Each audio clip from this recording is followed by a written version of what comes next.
జై జై సద్గురు స్వాముల వారికి జై. శ్రీ బ్రహ్మానందగిరి సద్గురు స్వాముల వారికి జై. శ్రీ బ్రహ్మ విద్యా మహోదధి పూర్వార్ధము.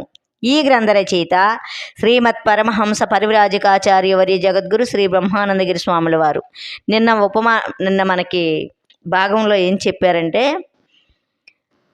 మూర్ఖుడు తన ఆత్మస్వరూపాన్ని తెలియకోకుండా బయటనే భోగ విషయములు యందే ఆత్మానందం ఉన్నదనుకొని ఆ విషయాలు యందు ఉన్నటువంటి వాడికి దుర్గతి ఎలా వస్తుందో మూర్ఖుడు దుర్గతి అనే ఉపమానంలోని మనకి తెలియచేశారు. అయితే ఇక్కడ ఈ బోధనంతా కూడాను శిష్యుడికి గురువుగారు బోధించినట్లు అది మనం చెప్పుకున్నట్లు తెలుస్తుంది. అయితే ఈ లోకవాసన, దేహవాసన, శాస్త్రవాసన, అనుష్ఠాన వాసన అలాగా ఉపమానాలతోటి అన్నీ ఈ విధానం అంతా శిష్యుడికి బోధించిన తర్వాత శిష్యుడికి వైరాగ్యం కలిగి గురువుగారితో ఇలా అంటున్నాడు, అయ్యా నీ వాగామృత ధారలు గ్రోలిని కొలది, అంటే నీ వాక్యము నుంచి వచ్చినటువంటి ఈ జ్ఞానబోధంతా కూడా నేను వినే కొలది నా మనసునికి ఆనందం కలుగుచున్నది. సంసార వాంఛ నన్ను విడిచిపెట్టింది నాయన. విచారించి చూస్తే ఈ సంసారమునందు సుఖమేమి నాకు కనిపించడం లేదు. జీవులు అందరూ కూడాను చచ్చుట కొరకే పుట్టుచున్నారు, మరలా పుట్టుట కొరకే చస్తున్నారు. ఇంతకంటే అధికమేమీ కనబడడం లేదు.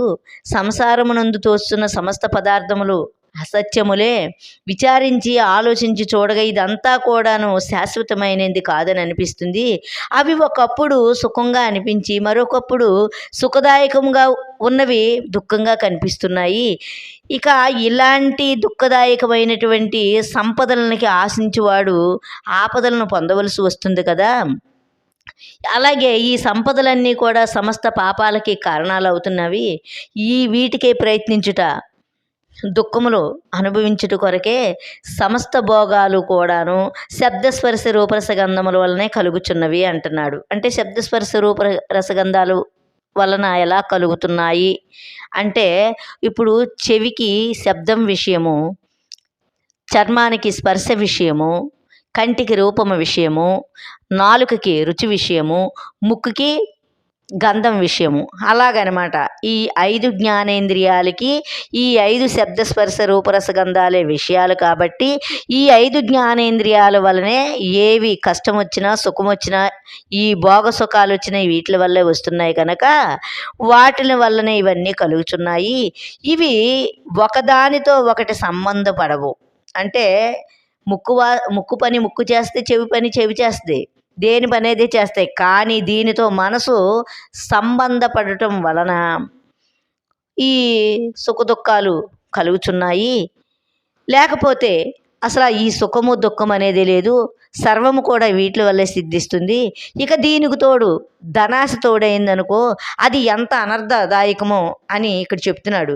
మానవులకు ధనము సుఖంగా కనిపిస్తుంది, దాని వలన కలిగే సుఖము క్షణికమే నాయన. అది మనసును మోహపరిచి కలవర పెడుతుంది. ఆ ధనం ఎలాంటిదంటే గుణవంతుడైనటువంటి మహాత్ముడిని కూడాను గుణహీనుడిగా అది చేస్తుంది. అలాగే దానికి నిలకడలేదు. అది అధర్మం వలన అధికముగా అభివృద్ధి పొందుతున్నది. అంటే ఇది ధర్మంగా సంపాదిద్దాము అంటే ధర్మంగా ఎవరో కూడాను కోట్లు గడించలేడు. అధర్మమైన పనులు చేస్తేనే అది అభివృద్ధి పడుతుంది. ఇక ధనము గలవానికి జాలి దయ అనేది ఉండదు. వాని హృదయం ఎలా ఉంటుందంటే పాషాణంలా ఉంటుంది. అయితే ధనహీనుడు అంటే ధనము లేనటువంటి వాడు ఎలా ఉంటాడంటే మృదు స్వభావం కలిగి ఉంటాడు. అలాగే వాడు యుక్తాయుక్తములు అంటే విచక్షణ జ్ఞానం తెలిసి ఉంటాడు. ఏది మంచో ఏది చెడో విచారిస్తాడు.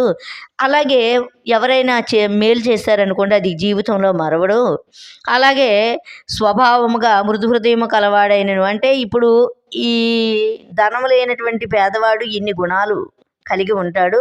ఒకవేళ తనకి తానుగా ధనం సంపాదించాడు అనుకో అది మృదు అంటే హృదయమైనటప్పటికీ ధనము చేకూరగానే అతని హృదయం కూడాను పాషాణము కన్నా గట్టిదవుతుంది. అంటే ఎంతటి దుర్భరమో చూడండి. ధనము యొక్క స్థితిగతులు ఎలా ఉంటాయంటే ధనము లేనటువంటి వాడికి ధనము ప్రాప్తించగానే తన హృదయం కూడా అలా మారిపోతుంది. కనుక లోకనింద పొందని ధనవంతుడును, ఆత్మస్తుతి చేసుకొనిన పరాక్రమవంతుడును, సమదృష్టి గల ప్రభువు దొరుకుట దుర్లభము అంటున్నాడు. లోకనింద పొందని ధనవంతుడు అంటే ఇప్పుడు ధనం ఉన్నటువంటి వాడు ఎటు నుంచి ఏ నిందన్నా వస్తుంది. ఎందుకని? వాడు ఎలా సంపాదించాడో ఏంటని ఒకళ్ళు అనొచ్చు, లేకపోతే కొద్దిగా అప్పు ఇమ్మనుకొని వెళ్తే ఆడేమనంటే ఇంకొక నింద వేయచ్చు. ఏదో రకంగా ధనం సంపాదించిన వాడికి ఖచ్చితంగా ఏదో ఒక నింద పడుతూనే ఉంటుంది. ఇక ఆత్మస్థుతిని చేసుకున్న పరాక్రమవంతుడంటే ఇప్పుడు తాను ఒక విజయం సాధించాడు అనుకోండి, నేనంత గొప్పవాడిని నేనెంత గొప్పవాడిని అని ఖచ్చితంగా తనను తాను స్తుతి చేసుకుంటాడు. మరి అలా చేసుకోకుండా దైవంతో వచ్చింది ఇది దైవానుగ్రహం అంటాడా? అనడం. అలాగే సమదృష్టి గల ప్రభువు దొరకడు దుర్లభం అంటే ఇప్పుడు ఉన్నవాడు లేనివాడు పేదవాడు ధనికుడనే అసలు అలాది లేకోకుండా సమానంగా ఎవరో కూడా పరిపాలన చేయడు. ఎంతటి వాడికైనా తేడా ఉంటుందన్నమాట. అందుకని అలాంటి ప్రభువు దొరకడం కూడా దుర్లభమే. ఈ ప్రపంచమున ధనము వలె మనసును ఆకర్షించు పదార్థం మరి ఒకటి లేదు. అంటే ఈ ప్రపంచంలోని బాగా మనసును ఆకర్షించేది ఏది? ఒక ధనమే. ఆ ధనము గనక ఇంకోటి దానికన్నా గొప్పదేది లేదు. ధనాశ గలవాడు ఎట్టి నీచులనైనను సేవించును. అంటే ధనము సంపాదించాలి, ధనం ఎలాగైనా నా సొంతం చేసుకోవాలని అనుకున్నవాడు అవతల వాడు దగ్గర నుంచి ఒక రూపాయి వస్తుంది మనకు లాభము అంటే ఆడు ఎంత దుర్మార్గుడైనా దుష్టుడైనా వాడిని సేవించడానికి వెనకాడట. ఎలాంటి నీచులనైనా సేవిస్తారు, ఎటువంటి పాపకార్యాలనైనా చేస్తాడు, ఏ హీన పరిస్థితికైనా పాల్పడతాడు. ధనము అతి చంచలమైనదైనను సమస్త దుఃఖములకు ఆలవాలమైనదైనను దానిని చూసి మానవులు మోసపోచున్నారు.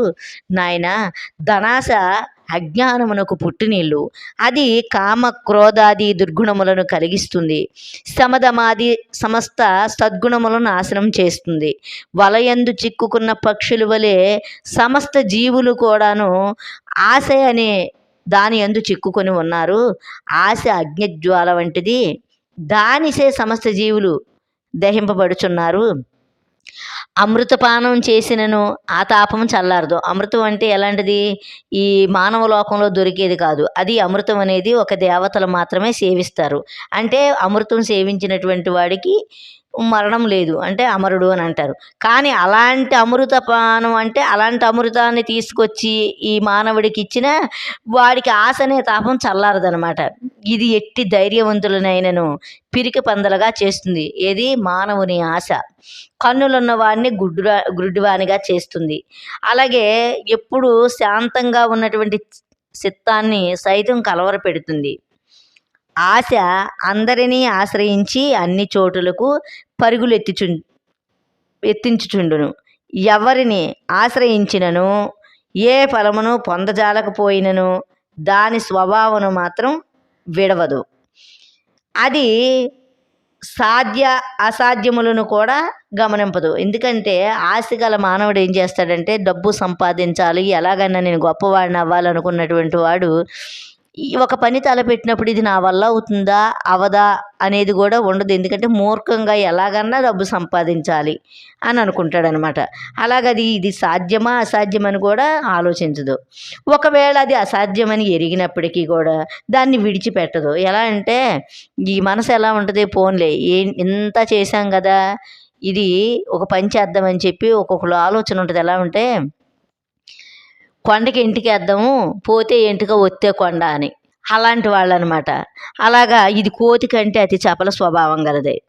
పొందరాని వస్తువును కూడా పొందదలుచును. అంటే అది మనం పొందలేము అనుకున్నప్పటికీ కూడా దాని పట్టుదలతోటి ఎలాగన్నా పొందుతుందనమాట.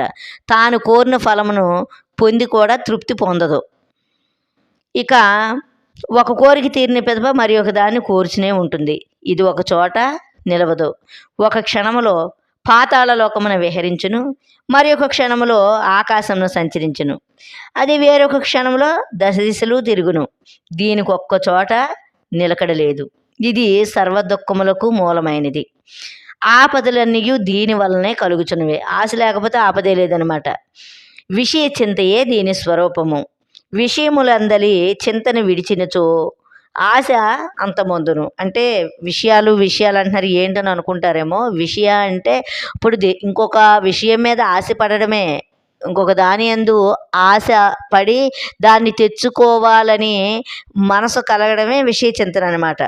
ఇది లేకున్నా ఎవడికి ఏ ఆపద లేదు. ఎందుకంటే ఒకటి కావాలి అనుకున్నప్పుడు అది ఎలాగన్నా పొందాలనే ఆశ వల్ల దాన్ని ఎంత దానికైనా మనం పాల్పడతాం ఎలాంటి పని చేయడానికైనా. ఒకవేళ అది దాని యందు మనసు లేకపోతే ఏ ఆపద లేదు కదా! అందుకంటున్నాడనమాట. ఏ దుఃఖము సంభవింపదు. ఆశ అనే వస్తువు ఎలాంటిదంటే అసిదారి కంటే పదునైనది, అంటే కత్తి కంటే పదునైనది.